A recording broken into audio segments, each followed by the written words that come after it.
ಎಲ್ಲ ಕರಗಿ ಇದೆಲ್ಲ ಹುಲ್ಲು ಕಳೆ ಬೆಳೆದಿದೆ, ಬೆಳೆದೀಗ ಸಾಯ ಹಂತದಲ್ಲಿದೆ, ಮಲಗಿದೆ. ಇದು ಸಾಯುತ್ತೆ.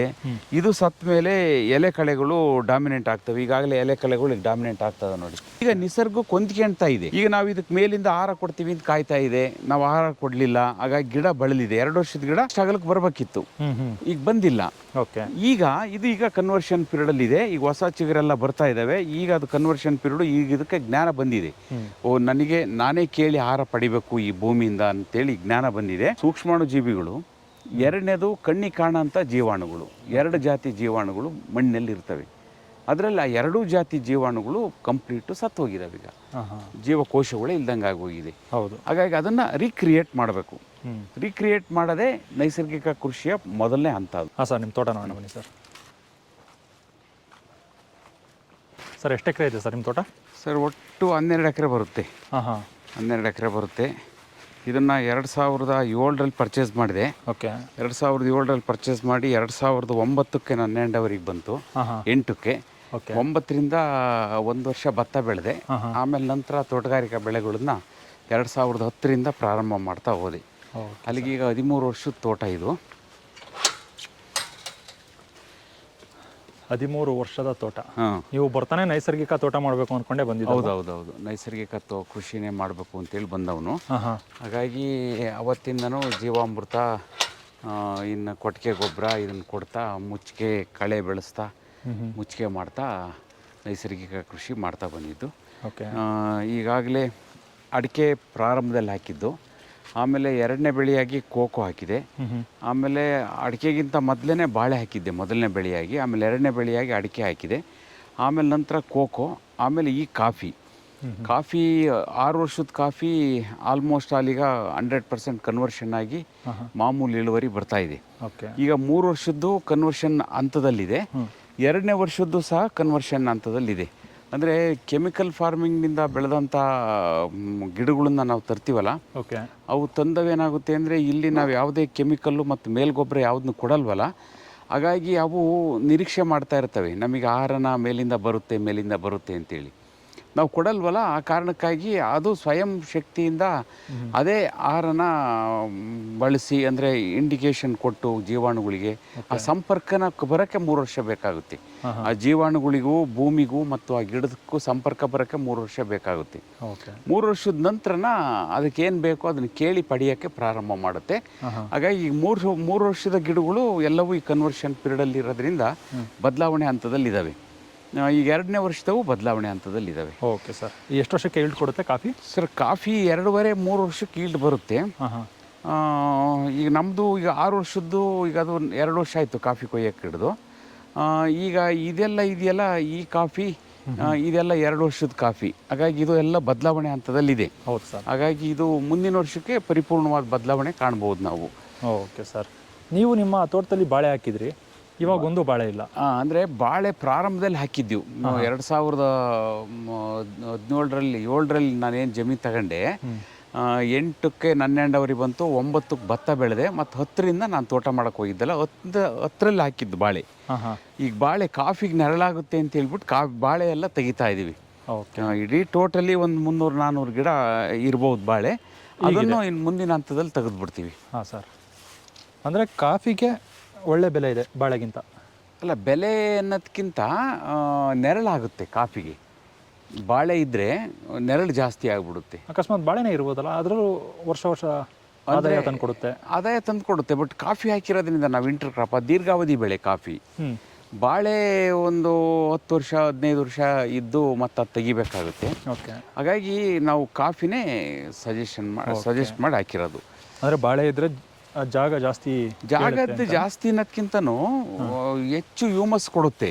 ಬಾಳೆ ಗಿಡ ಕರಗೋದು, ಎಲೆ ಕರಗೋದು, ಅದ್ರ ದಿಂಡು ಕರಗೋದು, ಅದರಿಂದ ಪೊಟ್ಯಾಶ್ ಸಿಗುತ್ತೆ, ಬಯೋಮಾಸ್ ಹೆಚ್ಚು ಕ್ರಿಯೇಟ್ ಆಗುತ್ತೆ. ಬಾಳೆ ಇದ್ರೆ ಏನು ತೊಂದರೆ ಇಲ್ಲ.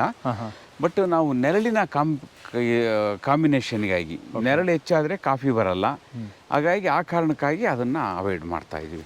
Okay sir. ಅಂದರೆ ಈಗ ಹ್ಯೂಮಸ್ ಬೇಕು ಅಂತ ಇರ್ತಾರಲ್ಲ ಭೂಮಿಗೆ, ನಾನು ಹ್ಯೂಮಸ್ ಕ್ರಿಯೇಟ್ ಮಾಡಬೇಕು ಅನ್ನೋರು ಬಾಳೆ ಹಾಕೋಬಹುದು? ಇಲ್ಲ, ಬಾಳೆ ಒಂದರಲ್ಲೇ ಹ್ಯೂಮಸ್ ಬರಲ್ಲ, ಅದರಲ್ಲಿ ಪೊಟ್ಯಾಶ್ ಹೆಚ್ಚು ಬರುತ್ತೆ. ಜೊತೆನಲ್ಲಿ ಅದರ ಎಲೆಗಳು ಬರ್ತಾವಲ್ಲ, ಆ ಎಲೆಗಳಿಂದ ಹ್ಯೂಮಸ್ ಬರುತ್ತೆ. ಈಗ ನಮಗೆ ಹ್ಯೂಮಸ್ ಇಲ್ಲಿಂದ ನಮಗೆ ಬರಬೇಕು ಅಂದರೆ ನೋಡಿ, ಇದೆಲ್ಲ ಕರಗಿ, ಇದೆಲ್ಲ ಹುಲ್ಲು ಕಳೆ ಬೆಳೆದಿದೆ, ಬೆಳೆದೀಗ ಸಾಯ ಹಂತದಲ್ಲಿದೆ, ಮಲಗಿದೆ. ಇದು ಸಾಯುತ್ತೆ. ಇದು ಸತ್ತ ಮೇಲೆ ಎಲೆ ಕಳೆಗಳು ಡಾಮಿನೆಂಟ್ ಆಗ್ತವೆ. ಈಗಾಗಲೇ ಎಲೆ ಕಳೆಗಳು ಈಗ ಡಾಮಿನೆಂಟ್ ಆಗ್ತದೆ ನೋಡಿ. ಇವೆಲ್ಲ ಎಲೆ ಕಳೆಗಳು ಈಗ ಬರ್ತಾ ಇದಾವೆ. ಇವು ಈಗ ಬರ್ತಾ ಇರೋ ಇವೆಲ್ಲವೂ ಇದು ಸಾಯೋ ಹೊತ್ತಿಗೆ ಇವು ಡಾಮಿನೆಂಟ್ ಆಗ್ತವೆ ಎಲೆ ಕಳೆಗಳು. ಎಲೆ ಕಳೆಗಳು ಸತ್ತ ಮೇಲೆ ಎಗೈನ್ ಮತ್ತೆ ಹುಲ್ಲಿನ ಕಳೆಗಳು ಡಾಮಿನೆಂಟ್ ಆಗ್ತಾ ಹೋಗ್ತವೆ. ಹಾಗಾಗಿ ಪ್ರತಿ 6 ತಿಂಗಳಿಗೊಂದ್ಸರಿ ಒಂದು ಡಾಮಿನೆಂಟ್ ಆಗುತ್ತೆ, ಮತ್ತೆ ಇನ್ನೊಂದು ಸಾಯೋದು, ಇನ್ನೊಂದು ಡಾಮಿನೆಂಟ್ ಆಗೋದು, ಇನ್ನೊಂದು ಸಾಯೋದು, ಈ ಥರಕ್ಕಾಗೋದ್ರಿಂದ ಈಗ ನೋಡಿ ಇದೆಲ್ಲ ಗರಿಕೆ ಕಳೆ ಸಾಯುತ್ತೀಗ. ಇದು ಬಯೋಮಾಸ್ ಕೊಡುತ್ತೆ. ಇದು ಬಯೋಮಾಸ್ ಕೊಡುತ್ತೆ. ಇದು ಕರಗಿದ ಮೇಲೆ ಈ ಬಯೋಮಾಸೇ ಆರ್ಗ್ಯಾನಿಕ್ ಕಾರ್ಬನ್ನ ಕನ್ವರ್ಟ್ ಆಗುತ್ತೆ. ಮತ್ತೆ ಎಲೆ ಕಳೆಗಳು ಬರ್ತಾವಲ್ಲ, ಈ ಎಲ್ಲ ಎಲೆ ಕಳೆಗಳು ಮತ್ತೆ ಸಾಯ್ತವೆ, ಮತ್ತೆ ಬಯೋಮಾಸ್ ಕ್ರಿಯೇಟ್ ಆಗುತ್ತೆ, ಮತ್ತೆ ಗರಿಕೆ ಕಳೆಗಳು ಡಾಮಿನೆಂಟ್ ಆಗ್ತವೆ. ಹಾಗಾಗಿ ಒಂದೊಂದು ಕಳೆಗಳು ಒಂದೊಂದು ಅವಧಿನಲ್ಲಿ ಡಾಮಿನೆಂಟ್ ಆಗ್ತಾ ಬೆಳೀತಾ ಬಯೋಮಾಸ್ ಕೊಡ್ತಾ ಬರ್ತವೆ. ಹಾಗಾಗಿ ಈಗ ಕಳೆಗಳು ನಮಗೆ ಈಗ ನೋಡಿ, ನಮ್ಮ ತೋಟದಲ್ಲಿ ಮೈ ತುಂಬ ಕಳೆ ಇದೆ. ನಾವು ಯಾವುದೇ ಎಲ್ಲಿ ನೋಡಿದ್ರು ಕಳೆ ಇದೆ. ಆಮೇಲೆ ಈಗ ಈ ಅಡಿಕೆ ಈಗ ಸಸ್ಟೈನ್ ಆಗಿದೆ. ಅಡಿಕೆ ಈಗ ಇದು ಕಾಫಿ 2 ವರ್ಷದ ಕಾಫಿ. ಈ 2ನೇ ವರ್ಷದ ಕಾಫಿಗೆ ಇದಕ್ಕೆ ಸಂವೇದನಾಶೀಲತೆ ಇಲ್ಲ. ಯಾಕೆಂತಂದ್ರೆ ಕೆಮಿಕಲಲ್ಲಿ ಬೆಳೆದ್ರಿಂದ ಸಂವೇದನಾಶೀಲತೆ ಇಲ್ಲ. ಆಮೇಲೆ ನನಗೇನು ಬೇಕು ಅನ್ನೋದು ಅದು ಕರಿವೇ ಇಲ್ಲ ಆ ಗಿಡಕ್ಕೆ. ಹಾಗಾಗಿ ಅದು ನಿಸರ್ಗದ ವಿರುದ್ಧವಾಗಿ ಬೆಳೆದಿರೋಂಥದ್ದು. ಈಗ ನಿಸರ್ಗಕ್ಕೆ ಹೊಂದ್ಕೊಳ್ತಾ ಇದೆ. ಈಗ ನಾವು ಇದಕ್ಕೆ ಮೇಲಿಂದ ಆಹಾರ ಕೊಡ್ತೀವಿ ಅಂತ ಕಾಯ್ತಾ ಇದೆ, ನಾವು ಆಹಾರ ಕೊಡಲಿಲ್ಲ. ಹಾಗಾಗಿ ಗಿಡ ಬಳಲಿದೆ. 2 ವರ್ಷದ ಗಿಡ ಇಷ್ಟಾಗಲಕ್ಕೆ ಬರಬೇಕಿತ್ತು, ಈಗ ಬಂದಿಲ್ಲ. ಈಗ ಕನ್ವರ್ಷನ್ ಪೀರಿಯಡ್ ಇದೆ. ಈಗ ಹೊಸ ಚಿಗುರೆಲ್ಲ ಬರ್ತಾ ಇದ್ದಾವೆ. ಈಗ ಅದು ಕನ್ವರ್ಷನ್ ಪೀರಿಯಡ್. ಈಗ ಇದಕ್ಕೆ ಜ್ಞಾನ ಬಂದಿದೆ. ನಾನೇ ಕೇಳಿ ಆಹಾರ ಪಡಿಬೇಕು ಈ ಭೂಮಿಯಿಂದ ಅಂತೇಳಿ ಜ್ಞಾನ ಬಂದಿದೆ. ಆ ಜ್ಞಾನ ಬಂದಿರೋದ್ರಿಂದ ಈಗ ಅದೇ ಸ್ವಯಂ ಆಹಾರನ ಕೇಳಿ ಪಡಿತಾ ತಿಂತ ಬೆಳೆಯುತ್ತೆ. ಮುಂದಿನ ವರ್ಷಕ್ಕೆ ಹೆಚ್ಚು ಕಡಿಮೆ ನಮಗೆ ಮಾಮೂಲು ಕಾಫಿ ಗಿಡ ಬಂದಂಗೆ ಬಂದ್ಬಿಡುತ್ತೆ. ಹಾಗಾಗಿ ನನಗೆ ಈಗ ಏನು ಮಾಡ್ತಾರೆ ಈ ಕೆಲವರೆಲ್ಲ, ಕಾಫಿ ಗಿಡ ಹಿಂಗಿದೆ, ಎದುರು ಇದು ಕೆಮಿಕಲ್ ಹಾಕೋದು, ಮೇಲ್ ಗೊಬ್ಬರ ಹಾಕೋದು, ಇದಕ್ಕೊಂದು ಸ್ಪ್ರೇ ಕೊಡೋದು, ಟಾನಿಕ್ ಸ್ಪ್ರೇ ಕೊಡೋದು, ಇವೆಲ್ಲ ಕೊಟ್ಟಾಗ ಏನಾಗುತ್ತೆ ಅಂದರೆ ಅದು ಬೆಳೆಯುತ್ತೆ. ಆದರೆ ಮುಂದೆ ಅದು ನ್ಯಾಚುರಲ್ ಫಾರ್ಮಿಂಗಿಗೆ ಅಡ್ಜಸ್ಟ್ ಆಗಲ್ಲ. ಮತ್ತೆ ನಾವು ನ್ಯಾಚುರಲ್ ಫಾರ್ಮಿಂಗ್ ಮಾಡ್ತೀವಿ ಅಂತಂದರೆ ಇದಕ್ಕೆ ಗೊಬ್ಬರ ಕೊಟ್ಟಿರ್ತೀವಲ್ಲ, ಇಲ್ಲಿ ಜೀವಾಣುಗಳೆಲ್ಲ ಸತ್ತೋಗಿರ್ತವೆ. ಹಾಗೆ ಕೊಡಬಾರ್ದು. ಆ ಕಾರಣಕ್ಕಾಗಿ ಇದು ಸ್ವಯಂ ಶಕ್ತಿಯಿಂದ ತನ್ನ ಆಹಾರನ ಅದೇ ತಿನ್ನೋಂಥ ಸ್ಥಿತಿ ನಿರ್ಮಾಣ ಆಗಬೇಕು. ಅದಕ್ಕೆ ಕನ್ವರ್ಷನ್ ಪೀರಿಯಡ್ ಅಂತ ಹೇಳೋದು. ಆ ಕನ್ವರ್ಷನ್ ಪೀರಿಯಡ್ 3 ವರ್ಷದಲ್ಲಿ ಹೈಬ್ರಿಡ್ ಬೀಜನೂ ಸಹ ಕನ್ವರ್ಷನ್ ಆಗಿಬಿಡುತ್ತೆ, ದೇಶೀಯ ಬೀಜವಾಗಿ ಕನ್ವರ್ಷನ್ ಆಗುತ್ತೆ. ಹಾಗಾಗಿ ಆ ಕಾರಣಕ್ಕಾಗಿ ಅದಕ್ಕೆ ತಾಳ್ಮೆ ಬೇಕು, ಮತ್ತೆ ಅದರ ಅರಿವಿರಬೇಕು. ಇದಕ್ಕೆ ಹೇಗೆ ನಾವು ಟ್ರೀಟ್ಮೆಂಟ್ ಮಾಡಬೇಕು, ಅದನ್ನು ಹೇಗೆ ನಾವು ಬದಲಾವಣೆ ಮಾಡಬೇಕು, ಆ ಅರಿವಿದ್ದಾಗ ಇದೆಲ್ಲದು ಬದಲಾವಣೆ ಆಗುತ್ತೆ. ಹಾಗಾಗಿ ಈ ಎಲ್ಲ ಕಾಪಿಗಳು ಮುಂದಿನ ವರ್ಷಕ್ಕೆ ಆಟೋಮೆಟಿಕ್ ಆಗಿ ಹಸಿರಾಗಿ ಗಿಡ ಈ ರೆಕ್ಕೆಯಿಂದ ಮತ್ತು ಹೊಸ ರೆಕ್ಕೆಗಳು ಬರೋದಕ್ಕೆ ಪ್ರಾರಂಭ ಆಗುತ್ತೆ. ಇದು ನ್ಯಾಚುರಲ್ ಫಾರ್ಮಿಂಗ್ ಸಿಸ್ಟಮಿನ ಹಂತ. ಇದು ಈ ಹಂತ ದಾಟಿ ನ್ಯಾಚುರಲ್ ಸಿಸ್ಟಮಿಗೆ ಬಂತು ಅಂತಂದ್ರೆ ನಮ್ಮನ್ನೇನು ಕೇಳಲ್ಲ. ಅದು ಏನು ಸ್ವಯಂ ಬೆಳಿಬೇಕು, ಅದು ನಿಸರ್ಗದತ್ವಾಗಿ ಏನು ಬೆಳಿಬೇಕು, ಆ ಬೆಳವಣಿಗೆನ ಅದು ಕಾಣ್ತಾ ಹೋಗುತ್ತೆ. ಫಲ ಏನು ಕೊಡಬೇಕು ಅದನ್ನು ಕೊಡ್ತಾ ಹೋಗುತ್ತೆ. Okay sir. ಈಗ ಇಲ್ಲಿರುವಂತಹ ಗಿಡಗಳಿಗೆ ನೀವು ಯಾವುದೇ ರೀತಿ ಗೊಬ್ಬರ ಇಲ್ಲ ಅದ್ರ ಬುಡಕ್ಕೆ ಸುತ್ತ ಏನು ಮಾಡಲ್ಲ, ಏನು ಮಾಡಲ್ಲ. ಒಬ್ಬೊಬ್ರು ಹಂಗೆ ಮಾಡ್ತಾರೆ ಅವರು. ಅದು ಕೆಮಿಕಲ್ ಫಾರ್ಮಿಂಗ್ನಲ್ಲಿ ಮತ್ತು ಆರ್ಗ್ಯಾನಿಕ್ ಫಾರ್ಮಿಂಗ್ನಲ್ಲಿ ಅದು ಮಾಡಲೇಬೇಕು. ಪೋಷಕಾಂಶಗಳನ್ನು ಕೊಡಲೇಬೇಕಲ್ಲ. ಅವಾಗ ಏನು ಮಾಡ್ತಾರೆ, ಗುಣಿ ಮಾಡ್ತಾರೆ, ಬೇಸಾಯ ಮಾಡ್ತಾರೆ, ಆಮೇಲೆ ಅದಕ್ಕೆ ಸ್ಪ್ರೇ ಮಾಡ್ತಾರೆ, ಗೊಬ್ಬರ ಮಣ್ಣಿಗೆ ತುಂಬ್ತಾರೆ. ಈ ಎಲ್ಲ ತುಂಬ ಕೆಲಸ ಆಗ್ತವೆ ಈ 2 ಫಾರ್ಮಿಂಗಿಂದ ಪದ್ಧತಿಯಿಂದ. ಆದರೆ ನ್ಯಾಚುರಲ್ ಫಾರ್ಮಿಂಗಲ್ಲಿ ಇದು ಒಳಗಡೆಯಿಂದ ಮೇಲಿಂದ ಸುರಿಯಂಥ ಕ್ರಿಯೆನೇ ಇಲ್ಲ. ಇಲ್ಲಿ ಎಲ್ಲದೂ ಭೂಮಿಯಿಂದನೇ ಕ್ರಿಯೇಟ್ ಆಗಬೇಕು. ಭೂಮಿನ ನೀವು ಅಷ್ಟು ಸಜ್ಜುಗೊಳಿಸ್ಬೇಕು. ಆ ರೀತಿ ಸಜ್ಜುಗೊಳಿಸಕ್ಕೆ ಒಂದು 4 ವರ್ಷ ಬೇಕಾ? 3 ವರ್ಷ, ಮಿನಿಮಮ್ 3 ವರ್ಷ ಬೇಕು. ಸೇಮ್ ಇದೇ ಕಳೆಗಳನ್ನ ಅಲ್ಲೇ ಬಿಡೋದು, ಮತ್ತೆ ಅದು ಸಾಯಿಸೋದು, ಮತ್ತೆ ಅದು ಹುಟ್ಟೋಂಥದ್ದು, ಮತ್ತೆ ಸಾಯೋಂಥದ್ದು, ಈ ಕ್ರಿಯೆನ ಆ ಸೈಕಲ್ ಕ್ರಿಯೆ. ಈಗೇನಾಗುತ್ತೆ, ಇದು ಪ್ರಕೃತಿಯಿಂದ ಪಂಚಭೂತಗಳಿಂದ ತಗೊಳುತ್ತೆ, ಮತ್ತೆ ಎಗೇನ್ ಪಂಚಭೂತಕ್ಕೆ ಕರಗಿದ ಮೇಲೆ ವಾಪಸ್ ಕೊಡುತ್ತೆ ಎಲ್ಲದನ್ನು.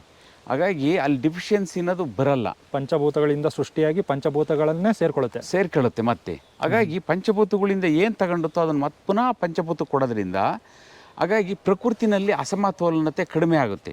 ಈಗ ಉದಾಹರಣೆಗೆ ಹೇಳ್ಬೇಕು ಅಂತಂದರೆ, ನನ್ನ ಹತ್ರ ನೀವು 100 ರೂಪಾಯಿ ಇಸ್ಕೊಂಡಿರ್ತೀರಿ. ಆ 100 ರೂಪಾಯಿನ ನಾನು ಏದಕ್ಕೋ ಒಂದು ಉಪಯೋಗಕ್ಕೆ ಇಟ್ಕೊಂಡಿರ್ತೀನಿ. ನೀವು ಆ 100 ರೂಪಾಯಿ ಇಸ್ಕೊಂತೀರಿ. ಆ 100 ರೂಪಾಯಿ ನನಗೆ ವಾಪಸ್ ಕೊಟ್ಟಾಗ ನಾನು ಏನು ಉದ್ದೇಶಕ್ಕೆ ಇಟ್ಕೊಂಡಿದ್ದೆ ಆ ಉದ್ದೇಶ ಈಡೇರುತ್ತೆ. ಈಗ ನೀವು ಅದನ್ನು ಕೊಡದೇ ಇದ್ದರೆ ನನಗಿಲ್ಲಿ ಕೊರತೆ ಆಗುತ್ತೆ. ನಾವು ಯಾವುದೋ ಒಂದು ಉದ್ದೇಶ ಈಡೇರಿಸೋಣಕ್ಕೆ ಇಟ್ಕೊಂಡಂಥ ದುಡ್ಡು ಇರಲ್ಲ, ಅಲ್ಲಿ ಮತ್ತೆ ಕೊರತೆ ಆಗುತ್ತೆ. ಕೆಮಿಕಲ್ ಫಾರ್ಮಿಂಗ್ನಿಂದ ಅಷ್ಟೇ ನಾವು ತಗೊಳೋದು ಅಷ್ಟೇ, ಕೊಡೋದು ಇಲ್ಲವೇ ಇಲ್ಲ. ಹಾಗಾಗಿ ಆ ಕೊಟ್ಟು ತಗೊಳ್ಳೋಂಥ ಕ್ರಿಯೆ ನೈಸರ್ಗಿಕ ಕೃಷಿನಲ್ಲಿ ಮಾತ್ರ ಆಗೋಂಥದ್ದು. ಆ ಕಾರಣಕ್ಕಾಗಿ ಭೂಮಿನಲ್ಲಿ ಏನು ತಗೊಂಡಿರ್ತೀವಿ ಅದರ 1 ಪಟ್ಟು 2 ಪಟ್ಟು ಜಾಸ್ತಿನ ಭೂಮಿಗೆ ಬಿಟ್ಟು ಇದೆಲ್ಲದು ಸಾಯುತ್ತೆ. ಈ ಕಳೆಗಳು ನೀವು ಪ್ಲಾನ್ ಮಾಡಿಲ್ಲ, ಅದಾಗೆ ಬಂದಿರೋದು ಕಳೆಗಳನ್ನು ಯಾವುದನ್ನು ಸ್ಟಾರ್ಟಿಂಗ್ ಸ್ಟೇಜ್ ಅಂದರೆ ಒಂದು ಪ್ಲಾನ್ ಅಂತಂದ್ರೆ ನಮ್ಮ ತೋಟದಲ್ಲಿ ಯಾವುದು ಕಳೆ ಇಲ್ಲ ಅದನ್ನು ನಾನು ಎಲ್ಲರೂ ಹೊರಗಡೆ ಹೋದಾಗ ಆ ಬೀಜನ ತಂದು ಹಾಕಿರೋಂಥ ನಿದರ್ಶನಗಳು ಉಂಟು. ಹೊಸ ಕಳೆ ಬೆಳೆಯೋದಕ್ಕೆ ಆಸ್ಪದ ಮಾಡಿಕೊಟ್ಟಿದ್ದೀನಿ. ಉದಾಹರಣೆಗೆ ಇಲ್ಲೊಂದು ಕಳೆ, ಇದು ಅಗಸೆ ಅಂತೇಳಿ ಕರೀತಾರೆ. ಇದು ಅಗಸೆ, ಅಗಸೆನಾ ಇದು? ಅಂದರೆ ಇದು ಕಾಡು ಅಗಸೆ ಅಂತೇಳಿ ಕರೀತಾರೆ. ಅಲ್ಲ, ಮರವಾಗಿ ಬೆಳೆಯೋ ಅಗಸೆ ಅದು ಬೇರೆ, ಇದು ಬೇರೆ. ಇದು ತೊಗಚೆ ಅಲ್ಲ, ತೊಗಚೆ ಗಿಡ ಅಂತೇಳಿ ಕರೀತಾರೆ. ಇದು ಯಾರ್ದೋ ಜೊತೆನಲ್ಲಿ ಶೂನಲ್ಲೋ ಬಟ್ಟೆನಲ್ಲೋ ಬಂದಿರೋದು, ಬಂದಿಲ್ಲ ದಾರಿನಲ್ಲಿ ಬಿದ್ದಿರೋದು. ಹಾಗಾಗಿ ಇದನ್ನ ನಾವು ಬೆಳೆಯಕ್ಕೆ ಬಿಟ್ಟಿದ್ದೀವಿ. ಇದು ಕಾಯಿ ಆದಮೇಲೆ ತೆಗೆದು ಬೀಜನ ಒಳಿಕ್ ಹಾಕ್ತೀವಿ. 1-2-3 ಗಿಡಗಳು ಆ ಥರಕ್ಕಿದ್ದಾವೆ, ದಾರಿನಲ್ಲೇ ಇದಾವೆ. ಅದು ಎಲ್ಲಿಂದ ನಾವು ಹೊರಗಡೆಯಿಂದ ಬಂದಿರೋಂಥದ್ದು. ಅದು ಬೇಕಾಗಿರೋ ಕಳೆ, ಅದು ಪ್ರಕೃತಿಗೆ ಎಲ್ಲದೂ ಬೇಕು. ಹಾಗಾಗಿ ಅದನ್ನ ನಾವು ಕೆಲವೊಂದು ಬೇಕಾಗಿಲ್ಲ ನಮಗೆ. ಯಾವುದು? ಕಾಂಗ್ರೆಸ್ ಇಲ್ಲ, ಕಾಂಗ್ರೆಸ್ಸು ನಮಗೆ ಬೇಕು. ಕಾಂಗ್ರೆಸ್ಸು ಒಳ್ಳೆ ಗಿಡ, ಒಳ್ಳೆ ಸಸ್ಯನೇ ಅದು. ಅದರಲ್ಲಿ ಹೂವಾಗೋದ್ಕಿಂತ ಮೊದಲು ಅದನ್ನು ನಾವು ವೀಡೌಟ್ ಮಾಡಿದರೆ ಅದರಲ್ಲಿ ಔಷಧಿ ಗುಣ ಸಿಗುತ್ತೆ. ಮಣ್ಣಿಗೆ ಬೇಕಾದಂಥ ಎಲ್ಲ ಹ್ಯೂಮಸ್ ಅದರಲ್ಲಿ ಸಿಗ್ತಾ ಹೋಗುತ್ತೆ. ಹಾಗಾಗಿ ಅದು ಒಳ್ಳೆಯದೇನೆ.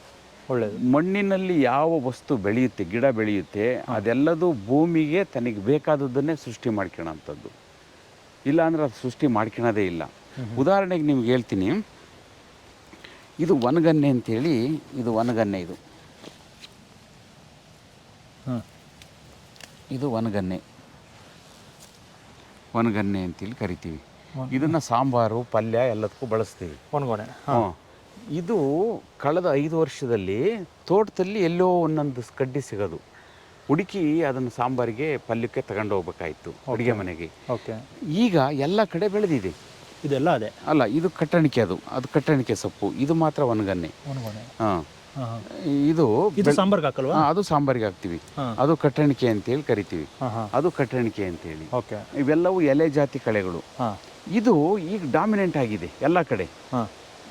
ಈ ಕಳೆ ಯಾಕೆ ಡಾಮಿನೆಂಟ್ ಆಯಿತು? ಬೀಜನ ತಂದು ಹಾಕ್ತೇವ್ರು ಯಾರು? ಇದು ಪ್ರಶ್ನೆ ಬರುತ್ತಲ್ವಾ? ಇಲ್ಲಿ ಭೂಮಿಗೆ ಯಾವುದರ ಡಿಫಿಷಿಯನ್ಸಿ ಆಗುತ್ತೆ, ಕೊರತೆ ಆಗುತ್ತೆ, ಆಗ ಅದು ಯಥೇಚ್ಛವಾದ ಆ ಕಳೆನ ಯಾವುದು ಪೋಷಕಾಂಶನ ಸಪ್ಲೈ ಮಾಡುತ್ತೆ, ಆ ಗಿಡ ಇಲ್ಲಿ ಡೆವಲಪ್ ಆಗ್ತಾ ಹೋಗ್ತವೆ. ನಿಸರ್ಗನೇ ಒಂದು ಸಂದೇಶ ಕೊಡುತ್ತೆ, ಈ ಕಳೆಗಳು ಸೃಷ್ಟಿಯಾಗಿ ಮಣ್ಣಿಗೆ ಬೇಕಾದಂಥ ಡಿಫಿಷಿಯನ್ಸಿನ ತುಂಬಿ ಅಂತೇಳಿ. ಆವಾಗ ಈ ಒಂದೊಂದು ಕಳೆಗಳು ಡಾಮಿನೆಂಟ್ ಆಗಿ ಬೆಳೆದು ಮತ್ತೆ ಸತ್ತು ಹೋಗ್ತವೆ. ಒಂದು ಕಳೆ ಯಥೇಚ್ಛವಾಗಿ ಭಾರಿ ಸಮೃದ್ಧಿಯಾಗಿ ಬೆಳೆದು ಅದು ಮತ್ತೆ ಮರಿಯಾಗಕ್ಕೆ ಕನಿಷ್ಠ 8ರಿಂದ 12 ವರ್ಷ ಬೇಕು. 8ರಿಂದ 12 ವರ್ಷದೊಳಗೆ ಮಣ್ಣಿಗೆ ಬೇಕಾದಂಥ ಎಲ್ಲ ಪೋಷಕಾಂಶಗಳನ್ನು ಫಿಲ್ ಮಾಡಿ ಅದು ಮತ್ತೆ ಮರಿಯಾಗುತ್ತೆ. ಮತ್ತೆ ಬೇಕಾದಾಗ ಮತ್ತೆ ಸೃಷ್ಟಿಯಾಗುತ್ತೆ. ಇದು ಕಳೆ, ಇದು ಪ್ರಕೃತಿಯ ನಿಯಮ. ಇದು ವಿಸ್ಮಯಗಳು, ಇದು ವಿಸ್ಮಯದಲ್ಲಿ ಇದು ಒಂದು ಪ್ರಕೃತಿ ವಿಸ್ಮಯ ಇದು. ಹಾಗಾಗಿ ಇದು ಕಳೆ ಮಹತ್ವ ಇದೆಯಲ್ಲ, ಕಳೆಗಳು ಬಹುತೇಕರು ಈ ಕೆಮಿಕಲ್ ಮಾಫಿಯಾ ಏನು ಮಾಡಿದೆ ಅಂದರೆ, ಕಳೆಗಳಿದ್ರೆ ಎಲ್ಲ ನೀರನ್ನು ಈ ಕಳೆನೇ ಕುಡ್ದು ಹಾಕುತ್ತೆ, ಎಲ್ಲ ಗೊಬ್ಬರನು ಇದೇ ತಿಂದು ಹಾಕುತ್ತೆ, ಆಮೇಲೆ ಇದಕ್ಕೆ ಬರೋಂಥ ರೋಗ ಕೀಟಗಳೆಲ್ಲ ನಿಮ್ಮ ಬೆಳೆ ಮೇಲೆ ದಾಳಿ ಮಾಡ್ತವೆ ಅಂತ ಹೇಳ್ಬಿಟ್ಟು ಹೇಳಿ ಎಲ್ಲ ಕಳೆನಾಶಕನ ಸ್ಪ್ರೇ ಮಾಡ್ಸೋಕ್ಕೆ ಹೊರಟ್ಬಿಟ್ಟು ಇಡೀ ಡೈವರ್ಸಿಟಿನೇ ಹಾಳು ಮಾಡ್ಕೊಬಿಟ್ಬಿಡ್ತಾರೆ. ಡೈವರ್ಸಿಟಿನೇ ಹಾಳಾಗೋಗಿದೆ. ಈ ಡೈವರ್ಸಿಟಿ ಹಾಳಾಗೋದಾಗ ಬಯೋಮಾಸ್ ಕೊರತೆ ಆಯಿತು. ಆ ಬಯೋಮಾಸ್ ಕೊರತೆ ಆದಾಗ ಆರ್ಗ್ಯಾನಿಕ್ ಕಾರ್ಬನ್ ಪ್ರಮಾಣ ಕಡಿಮೆ ಆಯಿತು. ಅದ್ರ ಜೊತೆಯಲ್ಲಿ ಯಾವಾಗ ಬೆತ್ತಲೆ ಆಯಿತು ಮಣ್ಣು, ಬಿಸಿಲಿನ ಪ್ರಖರತೆಗೆ ಭೂಮಿನಲ್ಲಿ ಇದ್ದಂಥ ಎಲ್ಲ ಆರ್ಗ್ಯಾನಿಕ್ ಕಾರ್ಬನ್ನು ಎವಾಪರೇಟ್ ಆಗಿ ಹೋಗ್ಬಿಡ್ತು, ಮಣ್ಣು ಹಸಿರು ಮನೆ ಸೇರ್ತು. ಹಾಗಾಗಿ ಮಣ್ಣಲ್ಲಿ ಏನೂ ಉಳಿಲಿಲ್ಲ. ಅದ್ರ ಜೊತೆಯಲ್ಲಿ ಆ ಬಿಸಿಲಿನ ಪ್ರಖರತೆಗೆ ಏನಾಯಿತು, ಆ ಮೇಲ್ಮಣ್ಣಲ್ಲಿ ಇದ್ದಂಥ ಎಲ್ಲ ಜೀವಾಣುಗಳು ಸತ್ತೋದು. ಒಂದು ಆ ಬಿಸಿಲಿನ ಪ್ರಖರತೆಗೆ ಸತ್ತೋದು, ಎರಡನೇದು ಕೆಮಿಕಲ್ ಹಾಕಿ ಸಾಯಿಸಿದರು. ಹಾಗಾಗಿ ಭೂಮಿನಲ್ಲಿ ಯಾವುದೇ ಜೀವಾಣುಗಳು ಇಲ್ದಂಗೆ ಆಗೋಯ್ತು. ಒಂದು ಸೂಕ್ಷ್ಮಾಣು ಜೀವಿಗಳು, ಎರಡನೇದು ಕಣ್ಣಿಗೆ ಕಾಣೋಂಥ ಜೀವಾಣುಗಳು, 2 ಜಾತಿ ಜೀವಾಣುಗಳು ಮಣ್ಣಿನಲ್ಲಿ ಇರ್ತವೆ. ಅದರಲ್ಲಿ ಆ 2 ಜಾತಿ ಜೀವಾಣುಗಳು ಕಂಪ್ಲೀಟು ಸತ್ತೋಗಿದ್ದಾವೆ. ಈಗ ಜೀವಕೋಶಗಳೇ ಇಲ್ದಂಗೆ ಆಗೋಗಿದೆ. ಹೌದು. ಹಾಗಾಗಿ ಅದನ್ನು ರೀಕ್ರಿಯೇಟ್ ಮಾಡಬೇಕು. ರೀಕ್ರಿಯೇಟ್ ಮಾಡೋದೇ ನೈಸರ್ಗಿಕ ಕೃಷಿಯ ಮೊದಲನೇ ಹಂತ. ಅದು 3 ವರ್ಷ ನಾವು ಕಷ್ಟಪಟ್ಟು ಜೀವಾಮೃತ ರೀಫಿಲ್ ಮಾಡಿ, ಮುಚ್ಚಿಗೆನೋ ಅಥವಾ ಕಳೆ ಬೆಳೆಸೋ ಅಥವಾ ಮುಚ್ಚಿಗೆ ಮಾಡೋ ಮಣ್ಣನ್ನು ರಕ್ಷಣೆ ಮಾಡಿ ಬಿಟ್ಟಾಗ ಅಲ್ಲಿ ನ್ಯಾಚುರಲ್ ಕ್ಲೈಮೇಟ್ ಕ್ರಿಯೇಟ್ ಆಗ್ತಾ ಹೋಗುತ್ತೆ. ಆ ನ್ಯಾಚುರಲ್ ಕ್ಲೈಮೇಟ್ ಕ್ರಿಯೇಟ್ ಆದಾಗ ಆಟೋಮೆಟಿಕ್ಕಾಗಿ ಜೀವ ವೈವಿಧ್ಯತೆ ಅಲ್ಲಿ ಮತ್ತೆ ಸ್ಟಾರ್ಟ್ ಆಗುತ್ತೆ. ವೈವಿಧ್ಯತೆ ಸ್ಟಾರ್ಟ್ ಆದಾಗ ಎಲ್ಲ ಕಳೆಗಳು ಬರೋಕ್ಕೆ ಸ್ಟಾರ್ಟ್ ಆಗ್ತವೆ. ಆಮೇಲೆ ಹೊಸ ಕಳೆಗಳು ಬರೋಕ್ಕೆ ಸ್ಟಾರ್ಟ್ ಆಗ್ತವೆ. ವೈವಿಧ್ಯತೆ ಸೃಷ್ಟಿ ಆಗಿಬಿಡುತ್ತೆ. ಸೃಷ್ಟಿ ಆದಾಗ ಆವಾಗ ನ್ಯಾಚುರಲ್ ಕ್ಲೈಮೇಟ್ ಕ್ರಿಯೇಟ್ ಆಗುತ್ತಲ್ಲ, ಎಲ್ಲೋ ತಳದಲ್ಲಿದ್ದಂಥ ಎರೆಹುಳು ಮೊಟ್ಟೆಗಳು ಮರಿಯಾಗಿ ಹೊರಗೆ ಬರುತ್ತೆ, ಆಕ್ಟಿವೇಶನ್ ಆಗುತ್ತೆ. ಏಡಿ ಬರುತ್ತೆ, ಇಲಿ ಬರುತ್ತೆ, ಇರುವೆ ಬರುತ್ತೆ, ಗೊದ್ದ ಬರುತ್ತೆ, ಮಣ್ಣು ಹಾವು ಬರುತ್ತೆ, ಹಾವು ಬರುತ್ತೆ. ಹಾವನ್ನು ತಿನ್ನೋಕ್ಕಾಗಿ ನವಿಲು ಬರ್ತವೆ, ನವಿಲಿಗೂ ಮತ್ತು ಮುಂಗ್ಸಿ ಬರ್ತವೆ ಹಾವು ತಿನ್ನೋದಕ್ಕಾಗಿ. ಕಪ್ಪೆಗಳು ಸೃಷ್ಟಿ ಆಗ್ತವೆ, ಜೇಡ ಬರುತ್ತೆ. ಅವೆಲ್ಲ ಬರ್ತವೆ ಅಂತಲೇ ಎಲ್ಲ ಕ್ಲೀನ್ ಮಾಡೋದು. ಅವನು ಬರ್ತವೆ ಅಂತಲೇ ಕ್ಲೀನ್ ಮಾಡ್ತಾರೆ. ಹಾಗಾಗಿ ಅವು ಬರಬೇಕು. ಅವು ಬಂದಾಗ ಸಮೃದ್ಧತೆ ಇಲ್ಲಿ ಸೃಷ್ಟಿ ಆಗ್ತಾವೆ. ಅಂದ್ರೆ ಅವ್ರ ತೋಟದಲ್ಲಿ ಅವ್ರೊಬ್ಬರೇ ಇರಬೇಕು. ಇದು ಅವ್ರ ತೋಟ, ನಮ್ಮ ತೋಟ ಅಂತ. ನಮ್ಮ ತೋಟ ನಾವು ಒಬ್ಬರೇ ಇರಬೇಕು, ಇಲ್ಲಿ ಯಾರು ಇರಂಗಿಲ್ಲ, ಯಾರು ಇರಬಾರ್ದು, ಒಂದು ಹಾವು ಬರಬಾರ್ದು. ಯಾಕಂದ್ರೆ ಇದು ಪ್ರಕೃತಿ ಅಲ್ವಾ ಸರ್, ಪ್ರಕೃತಿಯಲ್ಲಿ ಎಲ್ಲ ಇರಬೇಕು. ಹಾಗಾಗಿ ನೈಸರ್ಗಿಕ ಕೃಷಿ ಸಿಸ್ಟಮು ಎಲ್ಲದನ್ನು ಬೆಳೆಸ್ತಾ ಸಕಲ ಜೀವಾತ್ಮಗಳಿಗೂ ಲೇಸನ್ನೇ ಬಯಸುತ್ತಾ ಮಾಡುವ ಕೃಷಿ ಇದು ಆಧ್ಯಾತ್ಮ ಕೃಷಿ ಅಂತಲೂ ಹೇಳ್ಬೋದು. ಈ ನೈಸರ್ಗಿಕ ಕೃಷಿ ಅಥವಾ ಸಹಜ ಕೃಷಿನ ಆಧ್ಯಾತ್ಮ ಕೃಷಿ ಅಂತಲೂ ಹೇಳ್ಬೋದು. ಯಾಕಂದರೆ ಇಲ್ಲಿ ಸಕಲ ಜೀವಿಗಳಿಗೂ ಆಶ್ರಯ ಸ್ಥಾನ ಕೊಟ್ಟಿದ್ದೀವಿ. ಕರೆಕ್ಟ್. ಹಾಗಾಗಿ ಇಲ್ಲಿ ನನ್ನ ಜೊತೆಯಲ್ಲಿ ಅವು ಬದುಕಿದ್ದಾವೆ. ಹೌದು. ಹಾಗಾಗಿ ಬದುಕಿರೋದ್ರಿಂದ ಇಲ್ಲೊಂದು ಸಾಮರಸ್ಯ ಇದೆ. ಸರ್ ಇವನು ಬಂದ್ಬಿಟ್ಟ ಕಾಳ, ಕಾಳ ಎಲ್ಲಿ ಕೊಡ್ತಾ ಇದ್ಯಾ? ಸಾಮರಸ್ಯ ಇದೆ. ಆ ಸಾಮರಸ್ಯದಿಂದ ಪ್ರಕೃತಿ ಶ್ರೀಮಂತವಾಗ್ತಾ ಹೋಗುತ್ತೆ. ಹೌದು, ಶ್ರೀಮಂತವಾಗ್ತಾ ಹೋಗುತ್ತೆ. ಆವಾಗ ನಮಗೆ ಇನ್ಯಾವುದರ ಅವಶ್ಯಕತೆನೂ ಬರಲ್ಲ. ಸರ್ ರೈತರಿಗಿರಲಿ, ಇಲಾಖೆಯಲ್ಲಿ ಕೆಲಸ ಮಾಡೋರು ಅವರೇ ಕಳೆ ತೆಗೀರಿ ಅಂತ. ಹೌದೌದು, ಸುಮಾರು ಕಡೆ ಕೇಳಿದ್ದೀನಿ. ಅದು ಸಹಜ. ಅವ್ರು ಹೇಳ್ತಾರೆ ಕಳೆ ಬೆಳಿಬಾರ್ದು, ಕಳೆನ ರಿಮೂವ್ ಮಾಡಿ. ಹೌದು. ಮತ್ತೆ ಯಾವುದೇ ಒಂದು ಕಸ ಕಡ್ಡಿ ಬಿದ್ದರೆ ಅದನ್ನು ತೆಗೆದು ಬದಿಗೆ ಹಾಕಿ ಸುಟ್ಟಾಕ್ರಿ, ಇದೆಲ್ಲ ಹೇಳ್ತಾರೆ. ಇದೆಲ್ಲ ಹೇಳೋದು ಒಂದೊಂದು ಮಾಫಿಯಾದ ಹಿಡಿತಕ್ಕೆ ಸಿಗಾಕೊಂಡು. ಇವ್ರಿಗೆ ಆ ಪ್ರಜ್ಞೆ ಇದೆ, ಇದು ಗೊತ್ತಿದೆ. ಆದರೂ ಗೊತ್ತಿದ್ರೂ ಆ ಗೊತ್ತಿರೋದನ್ನ ಹೇಳ್ತಾ ಇಲ್ಲ. ಈಗ ಇಲ್ಲಿದೆ ಲೈವ್ ಮಲ್ಚಿಂಗ್. ಇದು ಇದೆಲ್ಲದು ಲೈವ್ ಮಲ್ಚಿಂಗು. ಇದನ್ನ ಬ್ರಷ್ ಕಟರಲ್ಲಿ ಕಟ್ ಮಾಡ್ತೀವಿ. ವರ್ಷಕ್ಕೊಂದ್ಸರಿ 2 ಸರಿ ಕಟ್ ಮಾಡ್ತೀವಿ. ವರ್ಷಕ್ಕೆ ವೀಟ್ ಕಟರ್ನಲ್ಲಿ ಕಟ್ ಮಾಡ್ತೀವಿ.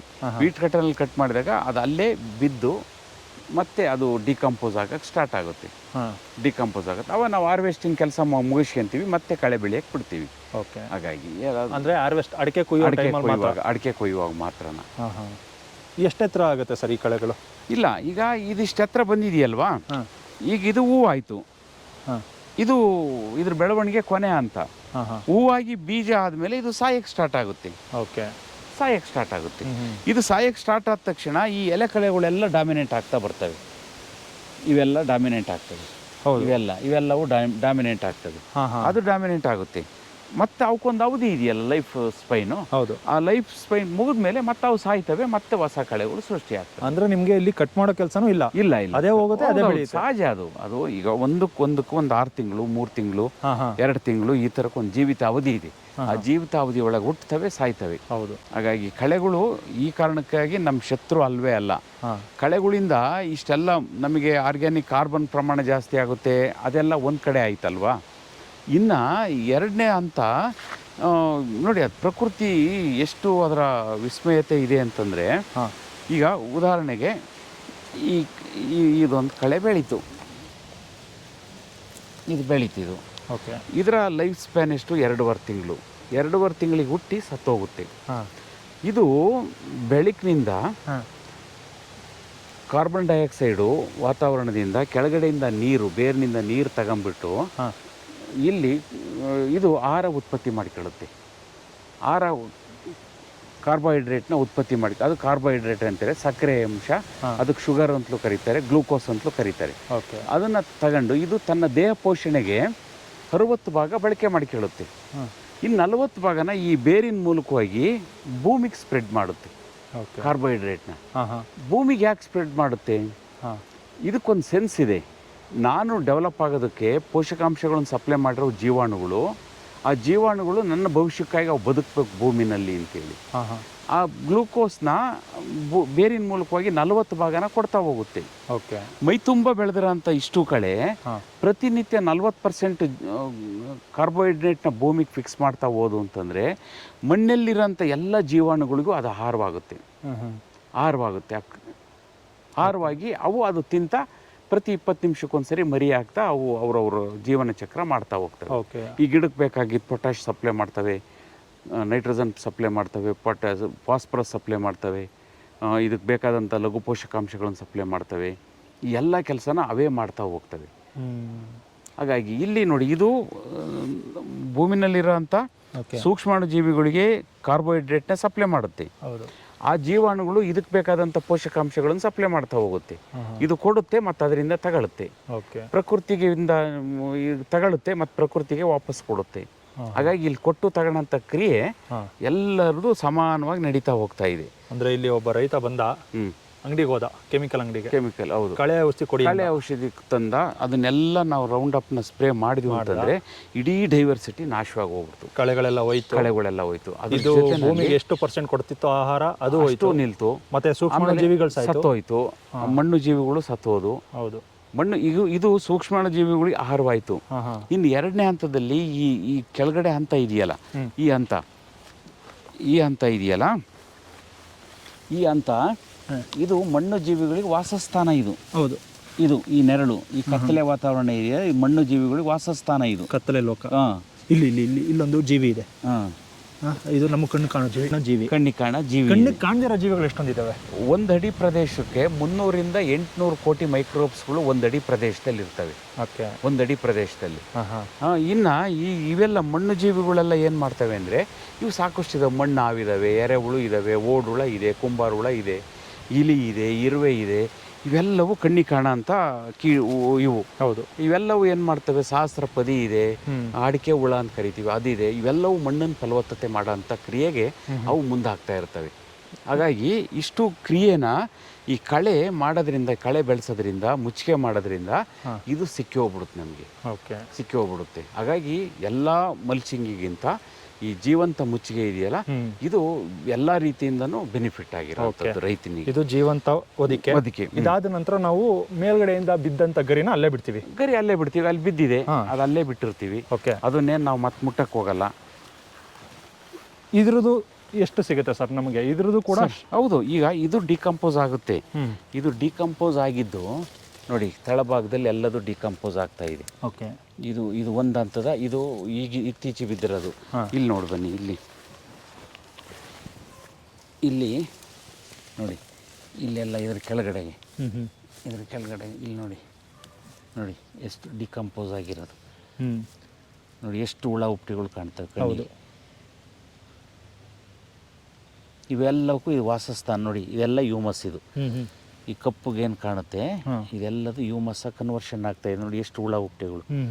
ನೋಡಿ ಇಲ್ಲಿ ಈ ರೀತಿ ಕನ್ವರ್ಷನ್ ಆದ್ರೆ ನಮ್ಮ ಭೂಮಿ ನೋಡಿ ಎಷ್ಟು ಹುಳಗಳಿದಾವೆ. ನೋಡಿ ಎಷ್ಟು ಹುಳಗಳು. ಓಕೆ. ಸಾವಯವ ಇಂಗಾಲ ಜಾಸ್ತಿ ಪರ್ಸೆಂಟೇಜ್ ಆಗೋದು. ಹೌದೌದು. ಸಾವಯವದ ಇಂಗಾಲ ಡಿಕಂಪೋಸ್ ಆಗೋದ್ರಿಂದ ಸಿಗ್ತೈತೆ. ಒಂದು, ಈ ಹುಳ ಉಪ್ಟೆಗಳು ವಾಸ ಮಾಡೋದ್ರಿಂದ ನಮಗೆ, ಈ ಉದಾಹರಣೆಗೆ ಇವೆಲ್ಲ ಹುಳ ಉಪ್ಟೆಗಳು ಇವೆಲ್ಲ ಭೂಮಿನಲ್ಲಿ ಇರ್ತಾವಲ್ಲ, ಇದು ಜೀವಂತ ಮಣ್ಣಿನ ಲಕ್ಷಣ. ಇಲ್ಲಿ ರಂಧ್ರ ನಿರ್ಮಾಣ ಆಗ್ತವೆ ಈ ಹುಳ ಉಪ್ಟೆಗಳಿಂದ. ಇಲ್ಲಿ ಎರೆಹುಳು ಇರ್ಬೋದು, ಏಡಿ ಇರ್ಬೋದು, ಇವೆಲ್ಲವೂ ರಂಧ್ರ ಮಾಡ್ತಾವಲ್ಲ, ಅದು ಫಿಸಿಕಲ್ ಕ್ರಿಯೆ. ಅದನ್ನು ಫಿಸಿಕ್ಸ್ ಅಂತೀವಿ ನಾವು. ಅದು ಓಡಾಡೋಂಥ ಜಾಗ ಲೂಸ್ ಆಗುತ್ತೆ, ಮಣ್ಣು ಗಾಳಿ ಆಡುತ್ತೆ, ರಂಧ್ರ ಆಗುತ್ತೆ, ನೀರು ಇಳಿಯುತ್ತೆ ಭೂಮಿಗೆ, ಮತ್ತು ಕೇಶಾಕರ್ಷಕ ಶಕ್ತಿಯಿಂದ ನೀರು ಮೇಲ್ ಬರುತ್ತೆ. ಈ ಎಲ್ಲ ಕ್ರಿಯೆಗಳಿಂದ ಮಣ್ಣು ಜೀವಂತವಾಗಿರುತ್ತೆ ಒಂದು ಕ್ರಿಯೆಯಿಂದ. ಇದು ಫಿಸಿಕ್ಸು. ಎರಡನೇದು ಕೆಮಿಸ್ಟ್ರಿ. ಈಗೇನು ಜೀವಾಣುಗಳು, ಜೀವರಾಶಿಗಳು ಎಲ್ಲವೂ ಇದಾವಲ್ಲ, ಇದು ಬಿಡೋಂಥ ಮಲಮೂತ್ರ, ಇದು ಬಿಡೋಂಥ ಬೆವರು, ಇದೆಲ್ಲದು ಕಾಂಬಿನೇಷನ್ ಆಗಿ ರಾಸಾಯನಿಕ ಕ್ರಿಯೆಗೆ ಫ್ಲೋರಿಕ್ ಆಕ್ಸೈಡ್ ಬರುತ್ತೆ. ಮೇಜರ್ ಆಗಿ ಮತ್ತೆ ಬೇರೆ ಬೇರೆ ಆಸಿಡ್ಗಳೆಲ್ಲ ಅದರಲ್ಲಿ ಸೃಷ್ಟಿ ಆಗ್ತವೆ. ಈ ಫ್ಲೋರಿಕ್ ಆಕ್ಸೈಡ್ ಏನು ಮಾಡುತ್ತೆ ಅಂದರೆ ಮಣ್ಣಲ್ಲಿರೋಂಥ ಕಲ್ಲನ್ನು ಕರಗಿಸುತ್ತೆ. ಫ್ಲೋರಿಕ್ ಆಕ್ಸೈಡು ಕರಗಿಸ್ಬಿಟ್ಟು ಫಾಸ್ಫೇಟ್ನ ಸಪ್ಲೈ ಮಾಡ್ತಾ ಹೋಗುತ್ತೆ. ಫಾಸ್ಫೇಟ್ನ ಕೊಡ್ತಾ ಹೋಗುತ್ತೆ.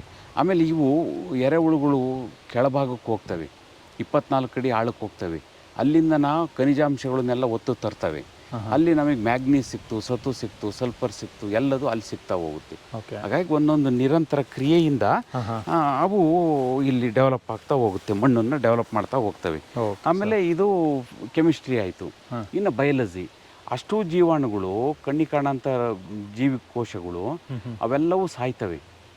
ಸತ್ತಾಗ ಮತ್ತೆ ಹುಟ್ಟುತ್ತವೆ. ಅವು ಹುಟ್ಟಿದಾಗ ಒಂದು ಥರದ ಕಾಂಟ್ರಿಬ್ಯೂಷನ್ನು, ಸತ್ತಾಗ ಒಂದು ಥರದ ಕಾಂಟ್ರಿಬ್ಯೂಷನ್ ಮಣ್ಣಿಗೆ ಸಿಗ್ತಾ ಹೋಗುತ್ತೆ. ಹಾಗಾಗಿ ಅಲ್ಲಿ ಬಯಾಲಜಿಯಿಂದನೂ ಅಲ್ಲಿ ಕ್ರಿಯೆಗಳು ನಡೀತಾ ಹೋಗ್ತವೆ. ಹಾಗಾಗಿ ಜೀವಂತ ಮಣ್ಣಲ್ಲಿ ಫಿಸಿಕ್ಸು, ಕೆಮಿಸ್ಟ್ರಿ, ಬಯಾಲಜಿ ಮೂರೂ ಇಲ್ಲಿ ನಡೀತಾ ಹೋಗ್ತವೆ. ಈ ಜೈವಿಕ ಕ್ರಿಯೆಗಳು ನಡೆದಾಗಲೇ ಮಣ್ಣು ಫಲವತ್ತತೆ ಆಗೋದಕ್ಕೆ ಸಾಧ್ಯತೆ ಆಗೋದು. ಹಾಗಾಗಿ ಮಣ್ಣು ಜೀವಂತವಾಗಿ ಸಮೃದ್ಧತೆ ಕಾಣ್ತಾ ಹೋಗ್ತೀವಿ ನಾವು ಮಣ್ಣಲ್ಲಿ. ಈಗ ಈ ಗರಿ ಬಿದ್ದಿರುತ್ತಲ್ಲ, ಇದೆಷ್ಟು ಆಹಾರ ತೊಗೊಂಡಿರುತ್ತೆ ಅದೆಲ್ಲ ಭೂಮಿಗೆ ಸಿಗುತ್ತೆ? ಅದು ಅಷ್ಟನ್ನು ಕೊಟ್ಟು ಹೋಗುತ್ತೆ, ಸಿಗುತ್ತೆ, ಅಷ್ಟನ್ನು ಕೊಟ್ಬಿಡುತ್ತೆ. ಓಕೆ ಸರ್, ಇದಾದ ನಂತರ ಇಲ್ಲಿ ನಾವು ನೋಡ್ಬೋದು ಕಾಲುವೆ. ಕಾಲುವೆಗಳು, ಟ್ರೆಂಚ್ ಹೊಡ್ಕೊಂಡಿದ್ದೀರಾ? ಇವೆಲ್ಲ ಮೇಜರ್